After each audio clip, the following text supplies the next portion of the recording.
बॉलीवुड में जब भी किसी आइकॉनिक डीवा की बात होती है तो उसमें रेखा का नाम सबसे पहले लिया जाता है और इसलिए हम सब उन्हें सदाबहार रेखा के नाम से जानते हैं। आज रेखा मना रही हैं अपना 70th बर्थडे और 70s और 80s की timeless beauty Rekha was born as Bhanu Rekha Ganesan. Rekha ने 14 साल की उम्र से ही काम करना शुरू कर दिया था। इनफैक्ट अब रेखा का मन एक्ट्रेस बनने का बिल्कुल नहीं था। जहां रेखा ने अपने करियर में कई हिट फिल्म्स दी तो वहीं उनके पर्सनल रिलेशनशिप्स हमेशा बने चर्चा का विषय। रिपोर्ट्स की माने तो उन दिनों रेखा का नाम सबसे पहले जितेंद्र के साथ जुड़ा जो उस समय शादीशुदा थे और खबरों की माने तो इनका रिश्ता ज्यादा लंबे समय तक नहीं चला। और फिर Rekha was rumoured to have been married to Kiran Kumar और तब रेखा ने उन दिनों मैगजीन में दिए गए एक इंटरव्यू में कहा, Rekha said that Kiran Kumar was a mama's boy too obedient to his mother which she did not like. उसके बाद रेखा का नाम सीजन्ड एक्टर विनोद मेहरा के साथ जुड़ा और कुछ खबरों का ये भी कहना था कि दे वर सीक्रेटली मैरिड। हालांकि रेखा ने इस खबर को पूरी तरह से झुकला दिया। फिर रेखा का नाम अमिताभ बच्चन के साथ जुड़ा और खबरों की माने तो इस अफेयर ने पूरे बॉलीवुड में खलबली मचा दी थी। फिर 1980 में प्रोड्यूसर टीटो टोनी रेखा और अमिताभ बच्चन को एक फिल्म राम बलराम में साइन करना चाह रहे थे।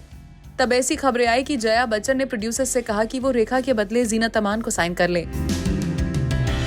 हालांकि जैसे तैसे जब रेखा और अमिताभ ने इस फिल्म की शूटिंग स्टार्ट की तो एक दिन जया बच्चन सेट पर पहुंच गई और बताया जाता है कि जया बच्चन ने वहां जाकर सबके सामने रेखा को थप्पड़ भी जड़ दिया था और तब अमिताभ बच्चन नाराज होकर सेट से चले गए थे। अमिताभ बच्चन और रेखा की प्रेम कहानी अपने अंजाम तक तो नहीं पहुंच पाई। तो वहीं रेखा ने 1990 में बिजनेसमैन मुकेश अग्रवाल संग शादी रचाई।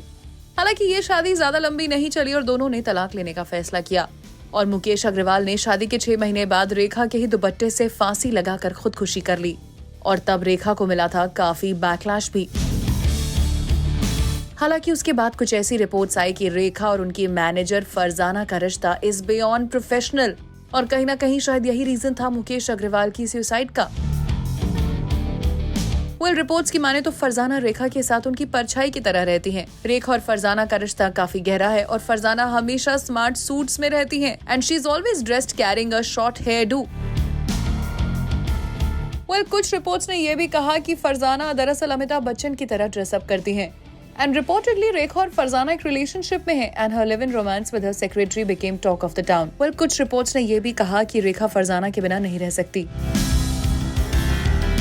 इनफैक्ट सिमी ग्रेवाल के एक इंटरव्यू में जब सिमी ने रेखा से पूछा कि क्या वो दोबारा शादी करेंगी तो रेखा ने कहा with a man. Simi laughed and replied that knot would obviously not be tied with a woman. Rekha, without missing a beat, responded as with a radical why not. That shocked audiences at the time, but is being hailed as a moment of queer allyship and pride in contemporary internet discourse.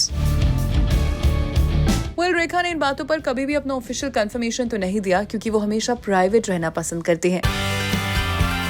हालांकि personal life हो या फिर professional life, रेखा हमेशा सुर्खियों में रही हैं। और इसी के साथ साथ हम भी उन्हें विश करते हैं हैप्पी बर्थडे।